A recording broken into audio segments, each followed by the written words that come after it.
Hello and welcome to the Week in Gaming. My name is Simon Miller and you are about to listen to some chatter about video games, that wonderful pastime that everybody loves. If it is the first time you have listened to Week in Gaming, welcome. It is a pleasure to have you on board. And indeed, there's a bunch of video game podcasts out there. I like to do one too, because without video games, I probably wouldn't be where I am today. And that's true both in my personal and professional life.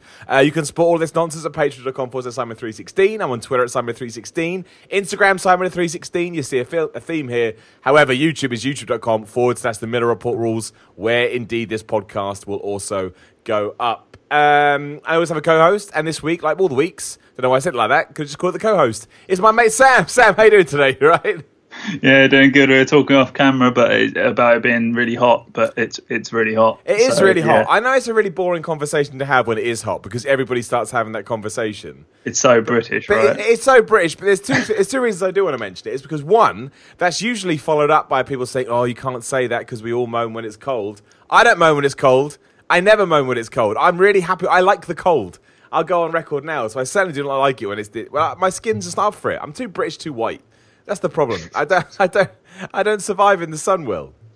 Yeah, I just want a happy medium. Like, I'm not demanding. I just don't want to be uncomfortable in either extremes, because there's a lot of degrees in between, and I like to be in that range. I'm with you. So I think that I think it's only fair to say, just in case, maybe we go crazy and start saying nut stuff, and that is literally because it's too hot. Simple as that. Simple as that. But no, it is indeed. But video game. I mean, the other thing as well. I think there's a reason to always talk about the sun when it comes to video games, because, especially this year, it's been different the last couple of years. Most of the time when the sun comes out, games die a death. And this year, it's almost gone back to the stereotype from sort of 10 years ago, where nobody will release anything in the summer. I know a few things have come out that we're going to play, but there's nothing massive has come along, really. No. I was looking at the games coming out in July, and it's like, this is a barren zone, really. There's Jurassic World Evolution, but that's just a physical release, so you could play that already. Yeah, Red Faction's coming out, it's fine, we played it before. Captain Toad's Treasure Tracker. Good, but we played it before. Octopath Traveler is a good game. We say that every week, but it is. However, it's certainly not for everybody. It's very hardcore, very niche. I think it's going to just drive some people nuts. I don't even know what Sonic Mania Plus is, to be completely honest. I've got a Sonic Mania with add-ons. So there you go. You're right. There is absolutely nothing coming out in July. And even through August, it's not like there's anything huge coming out. We really are now in a lull when it comes to video games until September. And to me, I mean, I know the Destiny DLC is going to be big for some people, and NBA and things like that. But really, it's Spider-Man on the 7th. That kicks things off, because it goes like Spider-Man the 7th, then a week later you get Shadow of the Tomb Raider, and the week after you get the Spyro remaster, which isn't for me, but people love it. Then it's FIFA, then it's Red Dead. So it's like, it's just... In between that, there's so many games coming out as well. You've got Assassin's Creed and Mega Man and Forza and WWE. It's just crazy. So once again, we're not going to have that debate, because it's been had far too much. But it is that whole debate of pacing these things out a bit better than just hurling them. I don't know. I think for a while, especially people like Capcom were proving that we can. Capcom owned January for a while. I know we're not talking about January now, but there's no reason why now somebody couldn't come in and own July, August. I just think they could. Didn't Rocksteady do that? Didn't Batman Arkham Asylum come out in the summer? Am I making that up? I have no idea, to be honest. I just put my gut, I'm going to look it up. And I came out in April. Oh, no, it did. It came out August. Yeah, it came out August 25th. Now, I get that, because that was kind of an experimental game, right? So I understand why that's different. But look at what they built. Look at what they built from that. Coming out, I love that Arkham City then came out in October. That sums up the video game industry down to a team that does. But I would just like to see someone take a chance. I think I'd be up for playing a game right now. I don't care that it's hot. I would still play it. Yeah, it's still got games to play. You can't stay outside all the time. You need to be inside playing games sometimes. Yeah, and also, Arkham Knight came out in June as well. It literally came out now, 3 years ago. How the flip is that true? But yeah, I know it's been done to death. It's like violence in video games. We've all had that conversation, but I just think it's an area that games as a whole haven't got right. That's just my point. We won't talk about that. For starters, we're going to talk about the stuff we've been playing, because both Sam and I have been playing Wolfenstein II on Switch. Indeed. Now, I like Wolfenstein II. I think it's a good video game. I think we're going to talk more about the performance. We can talk about everything. But my biggest problem with the video game, as aside from the port, which we'll talk about in a second, I think we discussed this before. I don't mind it, but I do think tonally it's all over the place. I played it on Xbox One last year, November, October, whenever it came out. And going back to it now, I am like, it does not know what it wants to be. I stand by that. Because it does jump, and I know a lot of people disagree with me, and that's fine, I don't mind. But it does jump for me from very serious, very poignant, wanting to sort of, and it is a good video game, but, trying to send a serious message to, oh, wait, now there's a load of sex, and it's really, weird. That's what I take away from it anyway. Yeah. I mean, I've not played it to completion. This is the first time I have played it on Switch, and I'm not very far in. But you could already tell that, like what you're saying, it's just like, war is hell, and I'm too old for this, and the war it's making me a monster. And then you're going around like, let's get a wheelchair and let's shoot everyone down. And it's very. You wouldn't have thought they'd try to make anything near to serious with what they're doing with Nazi moon bases and stuff. But that's it. And I don't mind. I'm trying to look at the other way to phrase it. I don't mind it to a certain extent. I just don't think it's intentional. I just think they don't know which way they want to head, because they're almost on one level thinking, well, it's got to be silly to a certain extent. We're talking about this crazy subject, but on the other hand, we want to have two people banging in a submarine, so let's do that as well. So it's hard. It's sort of like they want to go hyper silly, but also like a gritty version of BJ Blazkowicz. And it's like, well, they don't. It's a little bit weird, you know what I mean? I think so, and I'm not offended by it. I don't want anything, and I'm a Jew, so I'm not saying I'm offended by it. I'm not by any stretch of the imaginations. It's just as I'm playing a video game, it really stands out to me. It's almost like the cutscenes, to a certain extent. This is not true 100%, but the cutscenes are meant to be serious, and then everything else is meant to be silly. I don't really get that. We'll call it a juxtaposition, even though that word is overused and ridiculous. But that is what it is. It doesn't. It just feels like it's contradicting itself a lot. Yeah, I mean, I haven't played that much of it, but what I have noticed is that I don't like FPS shooters on any of the Switch controllers. Like the Pro controller, it doesn't feel right. Maybe it's just because I'm so used to PS4, but a FPS just does not feel right on the Switch with any of the control methods available. So I didn't really have that problem. I thought it was okay on the. But did you take it around with you a lot, or were you playing on a TV? I was playing on a TV with a Pro controller. See, I haven't tried that. It just wasn't comfortable at all. Well, it just doesn't feel like that. The triggers aren't triggery enough. I think I know what you mean. Yeah, but Xbox One and PS4 controllers have been built. Their triggers are built as triggers, if you know what I mean. They're built for FPS games. Yeah. And I feel like the Pro controller is not built for an FPS game. It wasn't unplayable. I just found it sort of slightly harder and a little bit less satisfying. And I haven't tried it on handheld yet, but I can imagine that would be a bit of a nightmare. No, I know. I didn't mind it on handheld. You did have to adjust to it. Yeah. But again, and I understand this is like, banging this into the ground, but it is true.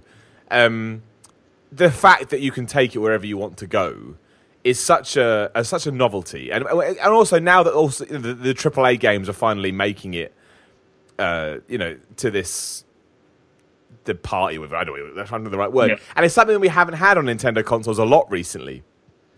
I'm talking about over the last few years. So getting to play something like Wolfenstein on the go, to me, that makes up for all of the negatives. And again, I understand we're preaching to the choir, but it's true.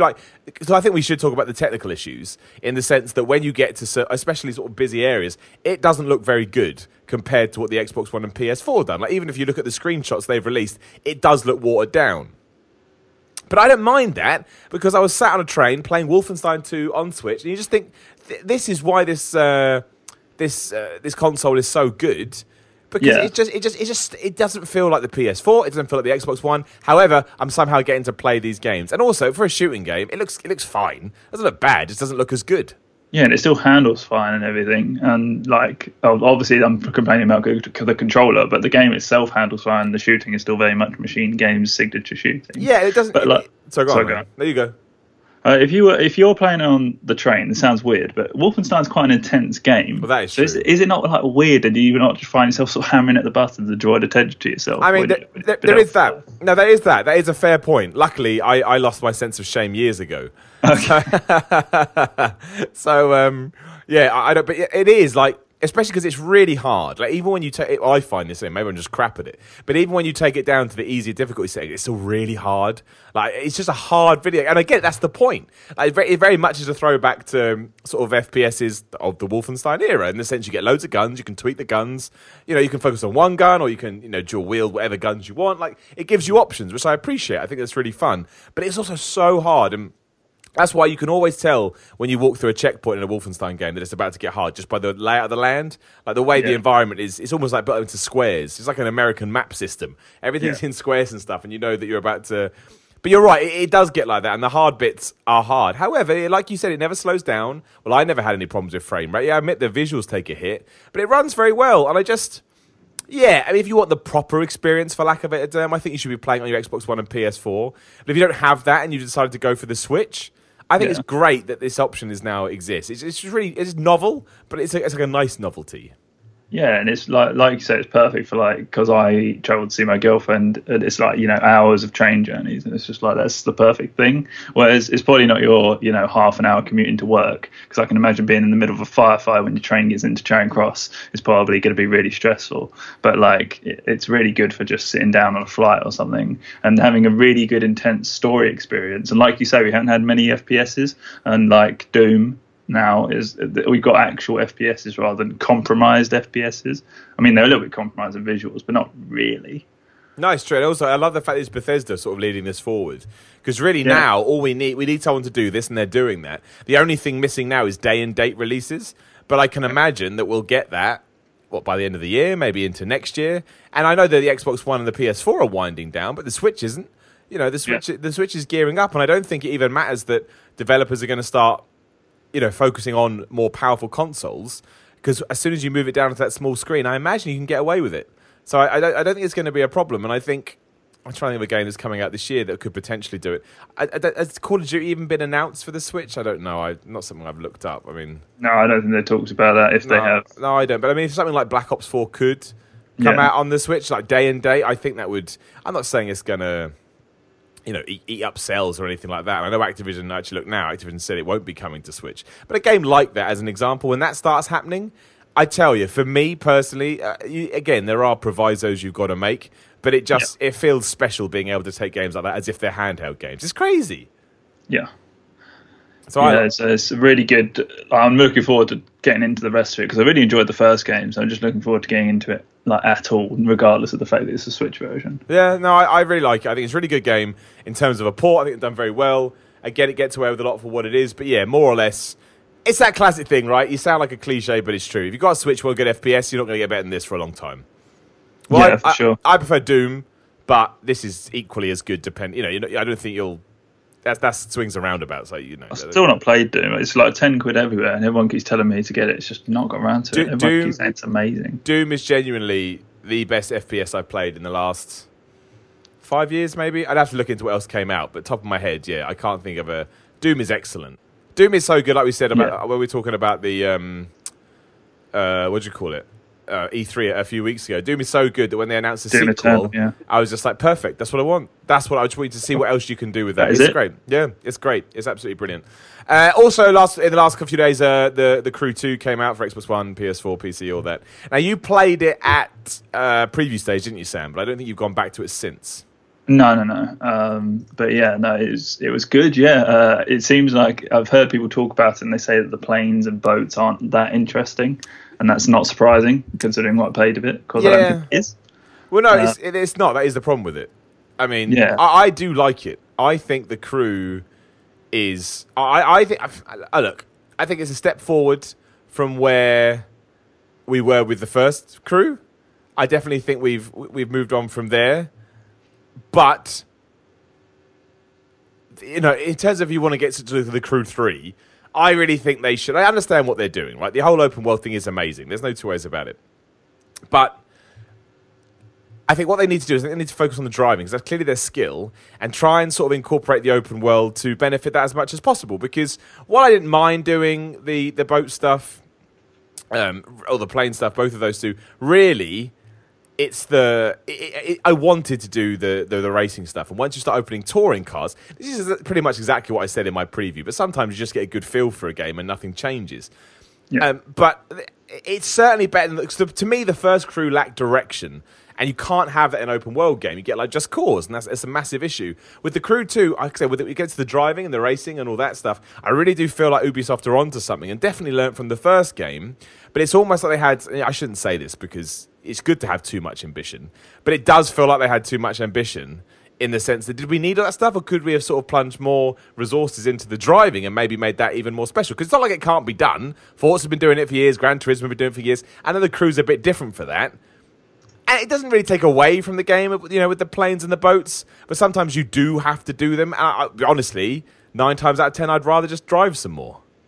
Yeah, I only did them when I played it because I felt like I should give it a go. And then the pull was like, when you get those crates and then you get all these little coloured upgrades, and then you tweak them in to get a one number higher, just like the armour in Destiny. Like, you're just switching out gear and stuff. And I think the loot pull is really, really good in that game.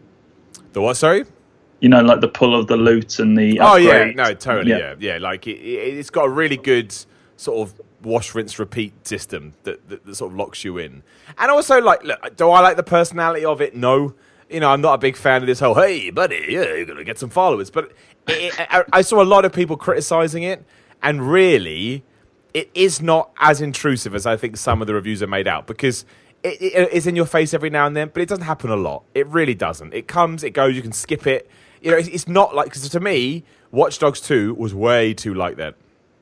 I don't think this is the same. And I also think the driving model is something that it is very, I'm not saying it's like Forza Horizon, but it fits within that remit. But Forza Horizon offers me something different, and I still feel like this does, this does too. I like it. Again, looking now, actually, most people are giving it 7s and 8s. That's probably right, to be honest. I mean, what I played it for a few hours. And I know they're going to update it later in the year with PvP lobbies and everything like that. And I think that could add something to it if it gets a good community. I'm intrigued to see how it does. I don't know what the audience is going to be like for this, but I do think it's a decent racing game. I don't hate it by any stretch of imagination. Yeah, no, it's the first one sort of was forgotten very quickly. Yeah. But I just sort of hope that people stick by this and just enjoy it. And like you say, when the updates come along, it should hopefully have a really good community. And you can see sort of a dedicated fan base for this sort of thing, especially as they do like weekly challenges and updates and more races and more content, because there's plenty of stuff to unlock. And there is a hook in there, and I did really enjoy it. No, I did too. A lot of people don't like the rubber banding either, which I find strange, because it is an arcade racer, really. And if we're all right with Mario Kart doing it, I don't see, it depends on how you approach it, right? I guess because it looks really nice, you may see it as a serious racer, and that's the case. Of course, you don't want rubber banding. You want to feel like if you've got a dominant lead, you can absolutely smash it. But I don't know. I don't necessarily. I get annoyed. Of course, I get annoyed. But I get annoyed in the same way I get annoyed at Mario Kart, because you're like, yeah, mother. Yes. I don't know. To me, if you're making an arcade racer and the whole point is to have these thrilling, bumper-to-bumper races, again, like Mario Kart and stuff like that, I don't really have a problem with rubber banding. I mean, yeah, could it be maybe a bit more balanced? Probably, but it's rubber banding. It's always going to be awful to a certain extent, because that's the whole point of it. The whole point is to screw you over. That's why it exists. But I do like it. I feel like it fills a hole. I don't just want Forza Horizon to be my only arcade racing game. And Need for Speed seems, I don't know, you tell me. What's the deal with Need for Speed? Oh, yeah, that was released, wasn't it? Well, it just comes and goes. There's no plan for Need for Speed anymore. Usually they used to be really, EA used to treat it like, one of their big properties. But today, I don't know, it just kind of comes and goes. I mean, the last one was... last year, wasn't it? Yeah, Payback. And then I know we've got the MMA, I can't remember what the MMO one is called now, but they announced that as well. But yeah, and then I find it, I'm not saying they have to release it yearly by any stretch of the imagination, but I don't know, it just doesn't feel like it's of importance to me anymore. That's what it feels like to me anyway. Yeah, so it just seems a bit bland, sort of like, yeah, we'll release a Need for Speed game maybe this year. Yeah. And it sort of slides out, and then everyone's like, okay, cool. Exactly, and none of them, when they come out, none of them really have a hook. And at least Forza Horizon has a definitive hook, and so does The Crew. It definitely has a hook. You've got this huge open world. If you want to race, you can do it at a punch of a button, or you can just drive, and you can just enjoy it. It's almost like what Burnout Paradise wanted to be, but obviously with much bigger tech. It's not as good as Burnout Paradise. But... I would like to see more. At least it's trying something different, I guess, is my point. That's what I would like more of. Yeah. So, we will see. We will see. But I think it's decent. I think it's, I think it's decent. I think that's all I've got, really. I think it's a decent racing game that could do without, all the other nonsense that's been rammed in there. Yeah, decent is better than bad. So. Yeah, no, I definitely... A lot of people said they thought it was a step back from the first Crew. I don't agree with that at all. I really don't agree with that at all. I think it's far better than, the first Crew. I didn't really like the first Crew. That probably sounds horrible, but I didn't. Yeah, so... Oh, dear. Right, so we're going to talk about some news. Unless you've been playing anything else, Sam? Anything else that came across? No, I've been wanting to play Crash on Switch, but not got around to getting there yet. So Okay, we'll get to it. Although I did see that it smashed the charts again, right? yeah, absolutely smashed it. Yeah. That kind of game on Switch just seems that's like perfect. Just sounds perfect to me. Even Yeah, though just because it's short arcadey levels and everything. Yeah, I don't like those games, but you know, fair play. Look, I'm in the minority, right? That's the second time it's gone to the top of the charts. So what do I know? And Spyro will come out in September and do the same, no doubt. But yeah, I saw this news come out earlier in the week or late last week, and a lot of people seemed down on it. I thought it was genius. Now I don't know what this Sonic movie is going to entail. I have no idea. Do I want to see a Sonic movie? Not really. You know, unless they're going to plow loads of money into it and get a proper cast and crew, it's going to be shit. Because of course it is. But then it came out that apparently Jim Carrey is in talks to play Dr. Eggman. Now I get it. Jim Carrey is a very polarizing figure. Some people love him. Some people hate him. I like Jim Carrey. I think he's a good actor, and I think what he sets out to do, he does very well. Also, knowing who Dr. Robotnik is and tying into the fact that movies like that need star power, I thought that was really smart. Yeah, it's just Jim Carrey's not done a lot of good recently. Well, this just seems a bit like random to be linking him to that role. But I think he could do a good job with it, you know. I think my thing with that is I think that's why it works. He's not a prolific actor at the moment because, you know, if you don't know, Jim Carrey's gone through a lot over the last few years. That's not for me to comment on, but he's clearly had some struggles. But he's still a blockbuster Hollywood actor. So I think, we could call him a AAA actor, I guess, if you give me a Sonic movie. Are Sonic movies AAA games anymore? That's a debate to have, isn't it? No, I don't think so either. No, I disagree. I don't think it's at all. I don't think they ever were. Let's talk about it another time. But I think that's why it works, because video game movies are not considered cool, for lack of a better term, by a lot of actors. So if you can get someone like Jim Carrey in, who maybe now has decided, right, it's time to get, you know, and to me, Dr. Eggman can just be him playing the mask. It can just be him playing the Riddler. Do you know what I mean? And I get it. I did like, you know, when he played the Riddler in Batman Forever. As a Batman fan, I was like, oof. And while I thought, it didn't really work in the context of that movie, but I thought he actually did a good role. I don't know what I'm trying to say here. It wasn't as bad as I thought. I just think to make that movie successful, you need names. You need people that can pull off a very weird character. He's a flipping giant egg. So you got. I just think it worked. Who else are you going to get? Josh Brolin? He busy. He can't do it. Michael Caine or something. Yeah. But no, he can do really. It sounds so obvious, but like you can do really silly voices, and I think someone like Robotnik, because in like Sonic Forces or in any game that he's appeared in, he's always like, "Oh, curse you, Sonic," and it's like, okay, cool. But he's not really like, nobody ever is like, "Oh yeah, I really remember Robotnik from that Sonic game." It's just like he's always just there. He's a villain. So maybe Jim Carrey could pump a bit of life into old Eggy boy. I think so. The real question is, who the fuck plays Sonic? The answer anyone you could be like, dude. So. The answer is Elijah Wood, but that's the first name that popped into my head the other day when I said to myself, "Who could play Sonic?" I thought Elijah Wood. Why Elijah Wood? I don't know. That movie, I think, could be an abomination. You know, Sonic is not a likable character. I stand by it. Yeah, the thing is, like, if Sonic, I don't even know if there has been a Sonic film made, but if it was made in the 90s, it's sort of so lame that it can sort of, it's shit, but you can excuse it. Whereas if they try really hard to make it really good and it's still bad, it could be really embarrassing. It really could be. And I don't even know why Sega, I don't know whose idea this was. Why they're deciding to do it in 2018 or wherever it's going to come out. You tell me. But people just don't seem to lose faith in Sonic. He's untouchable. Like, bad game after bad game after bad game, and everyone's like, "Yeah, we should make another one. We should go a different route this time." Like, just how are you still committed to this blue hedgehog? I know. Well, again, I had a question about this the other day. Like, you know, why were sort of Sony and Microsoft not able to make mascots that were so enduring? And it's like you just said, I think it's the time about Mario and Sonic came out, plus the rivalry between Nintendo and Sonic. We were all kids. Sega, we were all kids. We all loved that. It's just time, right? It's time. Nostalgia is a powerful tool. Before we move on from this, apparently the movie's coming out in 2019, and James Marsden, who was Cyclops in the X-Men movie, and Tika Sumpter, don't know who that is, they have also been cast, but nobody knows what their roles are. Also, Jim Carrey apparently is 56. Yeah. That cannot be true. Is that right? Is that 100% right? Yeah. 56. Man, we're all going to be dead soon. How terrifying is that? How is he 56? He's looking at it these days, though. I know he's gone through a lot, but yeah, he is. I'm glad he shaved the beard off, because that did not that aged him a lot. But like, yeah, I just didn't know. Crazy. Anyway, moving on to other stuff. In more exciting news, and when Sam and I discussed this before we hit record, we both went, "Yep, Turtle Rock are apparently hiring because they are coming back to the AAA scene." Now, Turtle Rock are a very interesting company because not only do they make Left 4 Dead, which I think is one of the most well-revered and loved games in the history of all video games. I don't know anyone that doesn't like Left 4 Dead, or at least appreciate what it achieved. And obviously, Valve snapped that up and made it what it was. They also made Evolve. Now, Evolve was a very good video game that was ruined by terrible, terrible management with awful... Do you think it was a very good video game? I thought, let me rephrase that. I think the concept was good. Okay. I think the concept of Evolve was good, but it was just ruined by... Well, just go read the stories about Evolve. I mean, do you know what I mean, though? Like, yeah, insane. But no, I thought the concept was good. But now I want to know what you think about it. Because I will say this, to be completely transparent. When Evolve came out, I had a very short stint, and when I say very short, I mean very short. We're talking weeks. I had a very short stint working at 2K.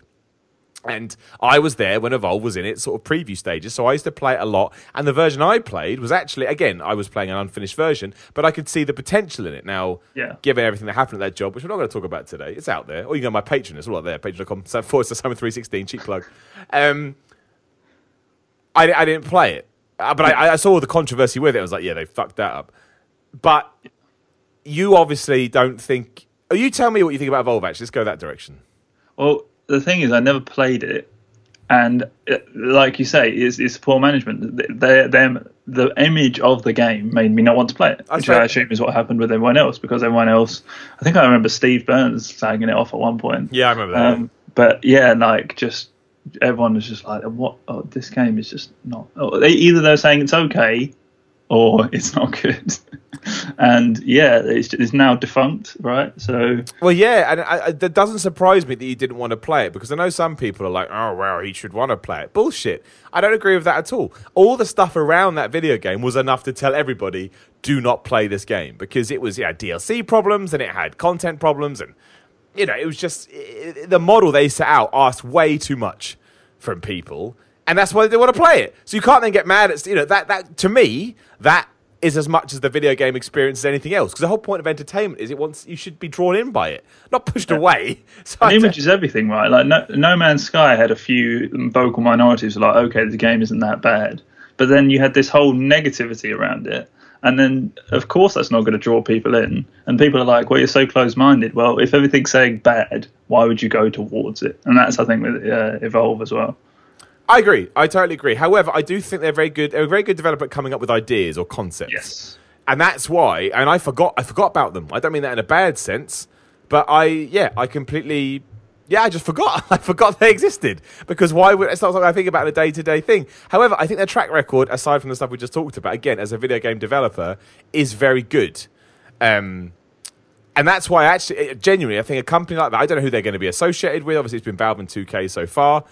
But I think that I just think there could be something there. I don't know what they're going to do, but the fact they're now gearing up to hire and they have a plan. It's for a globally known franchise. Again, what does that even mean? I mean, what does that even mean? You'd want to jump to Left 4 Dead 3, wouldn't you? You'd want to. But wouldn't Valve have to be involved with that? Yes. That's why it's just like, it's a very strong but. Like, you don't want to be like, Left 4 Dead 3, and they're going to be like, whoa, steady on. Because, because I don't think they'd do that lightly, if you know what I mean. But yeah, no, it is interesting. A globally known franchise. That's a very interesting quote, and it's all has to do with experience for FPS games. So yeah, it'll be very interesting to see where this one goes. What would you want from Left 4 Dead 3? There's a question. Honestly, real talk, I'd be happy with Left 4 Dead. More of that, but just with modern graphics and on the PS4 and everything. Because more of the same, really. It's just so good, and people still play Left 4 Dead 1 and 2. Honestly, man, it doesn't feel bad. Yeah, I don't think that's changed too much, because it's just the perfect 4-player co-op. And yeah, Left 4 Dead 1 is so good, and Left 4 Dead 2, but Left 4 Dead 1 is better, I think. I think it is as well. It's like classic. The time it came out and making you go, "Fucking hell!" Like it's just. it's just incredible. Like it's and there were more dark levels as well, so it relied on flashlights and stuff, and I think that was really good. And I just think it almost is like, you know, what's the word I'm looking for?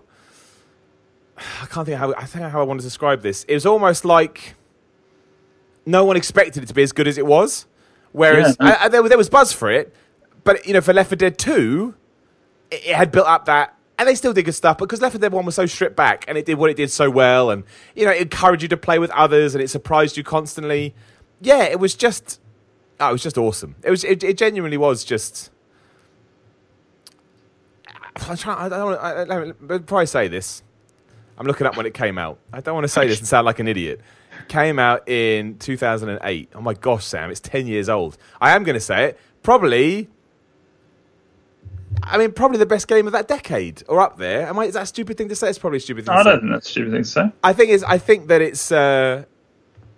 I think it's up there. I really, really do. I think it was wonderful. I think it was a wonderful, wonderful video game. And the premise is so simple as well. It's just, I know it could turn into a Left 4 Dead praise session, but it was just, you go from one place to another, and you will die if you split up. Well, that was the thing, right? That was the best thing about it, is that it wasn't just, co-op. It was like, no, motherfucker, you've got to. If you fuck this up and you don't act as a team, you're dead. You're fighting zombies. Stop being a little dick. Do you know what I mean? That's what it was like. It was like that was so me, because I would rush ahead in games all the time. I don't really take my time. And it punished you, right? And that whole director thing. And everyone just battered me, and I was like, guys, and they all get battered behind me.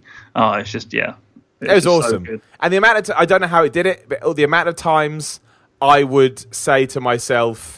Or say to someone else, stop doing this and stop doing that, or whatever, and it's all like the game heard me. Then I'd get myself into that same position, and I was like, "How?" The witches were terrifying as well. Yeah. Oh man, yeah. I mean, absolutely. It's just a great fucking video game. Just yeah. Oh man, I love it. I mean, 10 out of 10. It really was 10 out of 10. Yeah, really 10 out of 10. A solid 10 out of 10. Yeah, not even a question. Right, so moving on from that, we've done enough loving for Left 4 Dead. Is as you told me about both of these, Sam, which I missed it entirely. Bethesda filed a lawsuit against the Westworld mobile game. Westworld, sorry, that was a terrible pronunciation. Now, I had a quick look. I don't know much about the Westworld mobile game. I know what Westworld is. I assume it's based on the TV show, right? Yeah, so it's basically like 2D characters, and you run your own park, and then you have to upgrade the AI dudes. I don't watch Westworld, but I know the rough premise. And then you have to upgrade the AI dudes and the hosts, and then you sort of it's just a management game. You manage a park, right? And then Bethesda were like, hold on, you've got the code from Fallout Shelter, and they lawsuited them. And then Warner Brothers were like, this is surprising and unsubstantiated, and yeah, basically the usual lawsuit stuff where one denies it and then the other's like, yeah. So it's all that kind of stuff. But apparently that the Westworld game has the same bugs in early stages as Fallout Shelter did. How is that possible? Like, seriously, how is that possible? And then Bethesda like, interesting. But does that mean they've literally just like opened it up, ripped it out, and then copied and pasted it into something new? Is that literally what we're saying here? I think the claims, it's probably more technical detail than the lawsuit, but it claims that Westworld will use the copyrighted code of the game that appears in Fallout Shelter, and also it looks very similar as well. So yeah, it's sort of very, very suspicious. But yeah, who knows? That's interesting. I mean, what an even thing to stumble across as well. Like, imagine if you did that, you'd be like, ain't no one going to come across this. No, you wrong, pal. It's like, oh, man, that's hilarious. That's hilarious. I didn't know it was that ridiculous. So, in other words, they're going to lose. They're going to lose. It sounds like. Yeah, they're going to. Allegedly, I say that. Allegedly. Maybe. Yes. Yeah. Oh, that's funny. I love that. That is so good. Who makes the Westworld mobile game? Do you know? Warner Brothers. He said that. Warner Brothers who publish it, but let's see if we got a developer. Although I guess you couldn't really put it on them, could you? Really? Like, I don't think you can blame, because Warner Brothers, you can't. Oh, I don't know how that stuff works, but to me, if you're publishing a game, you can't expect someone to go, let me just check if you've borrowed the bugs from a different video game. That's mental. Yeah, do you mind telling me if you've stolen any of this code? Yeah, like, I don't put that on Warner Brothers. I mean, I don't know. Someone have to tell me how it works. Interactive. Man, well, behave you misbehaved. Well, allegedly, I don't know. I don't want to get in trouble. I don't want to get in trouble. But that is hilarious. That is hilarious. I mean, who's even playing the Westworld? Actually, it's quite big Westworld, isn't it? I don't know. I don't know. But how amazing Bethesda found that out. Well, I find it amazing anyway. Right, and the other news, and this is one that's really interesting. I quickly read this before we started. Is that the BioWare developer who worked on the game? There is Mark Dara, who I've met, by the way. I've met Mark Dara, however you pronounce his name. I met him years ago when he was working on Dragon Age 2, I think. He's really smart guy when it comes to video games. He actually came out. Well, he asked, or he at least he hinted at the fact that he didn't necessarily think that Mass Effect Mass Effect Andromeda, I should say, got a fair snap of the whip, really, when it came out. A fair shake, is his own words. And I think that's a genuinely interesting conversation to have, because within this same article, he also, this was on Twitter Q&A, he admitted that at launch it was a deeply flawed game. Yeah. That it came out in a crowded time when there were a load of other games. I don't know. I don't know what the problems behind the scenes were with Mass Effect, or if there were. But I think I probably disagree with him, to be honest. I think Mass Effect Andromeda, and I played Mass Effect 1, 2, and 3. I thought they were great video games. But Andromeda, to me, fell short. It just did. It didn't feel like it was done by the same team. It didn't feel as exciting. Yeah.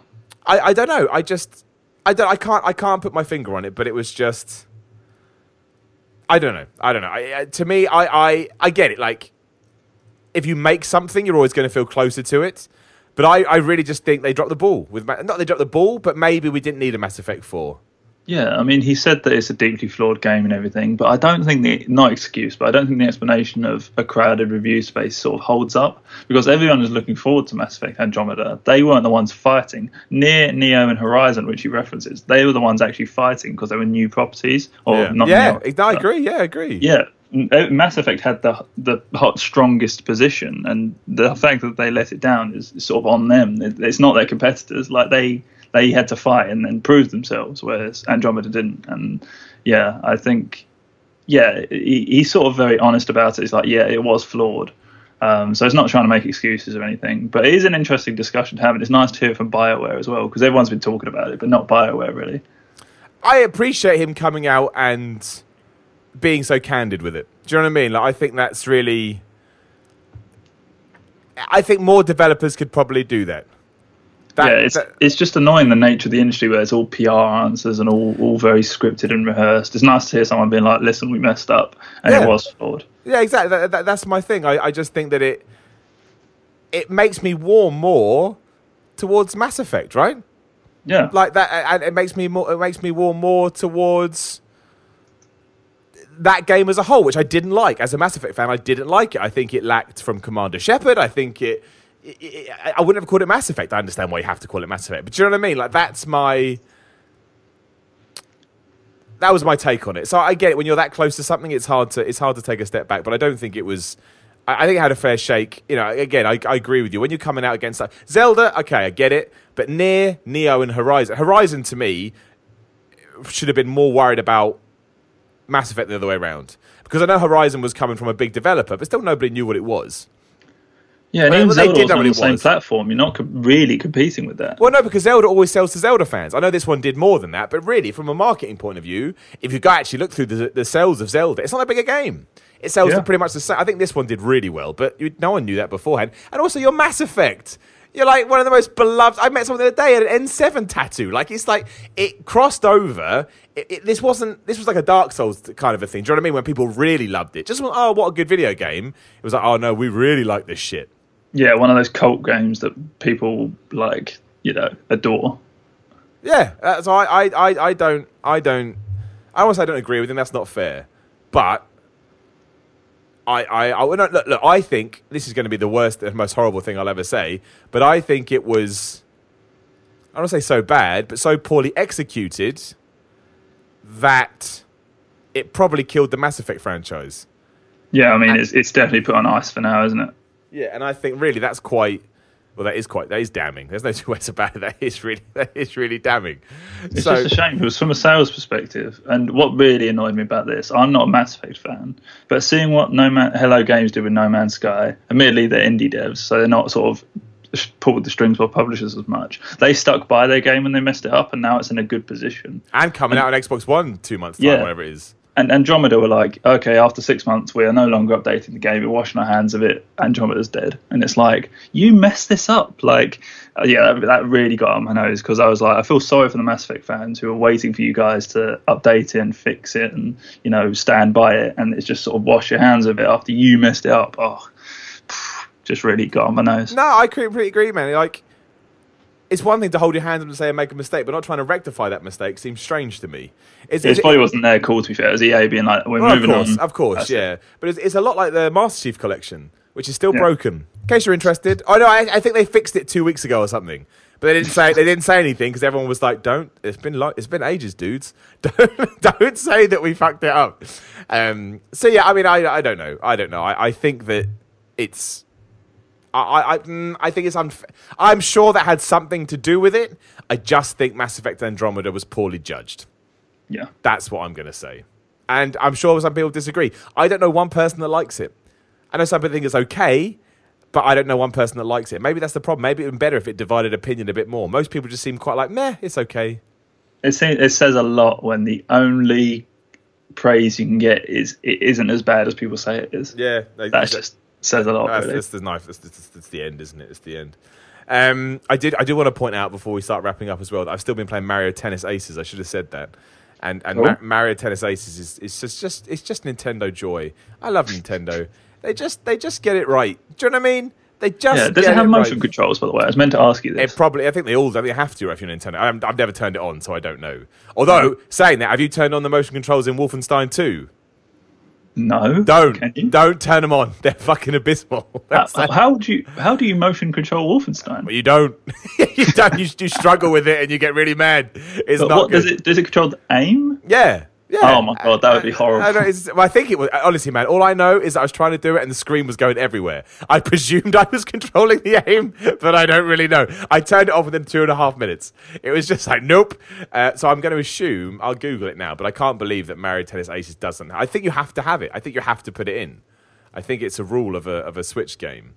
Yeah, you do have them in Mario. I don't use it. I didn't like motion control. I liked it when the Wii came out for about a week, and I was like, "This is silly," because we've already smashed it. We've already smashed what controls are in video games. We don't need to do this. So, yeah. Another thing I was meant to ask you is Mario Kart. Have you seen that you could use the motorbike for the Labo? I did see that, and I really want to try it. I still haven't mucked around with Labo, but I'm so intrigued by it because I think it's going to have that Nintendo joy just smeared all over it.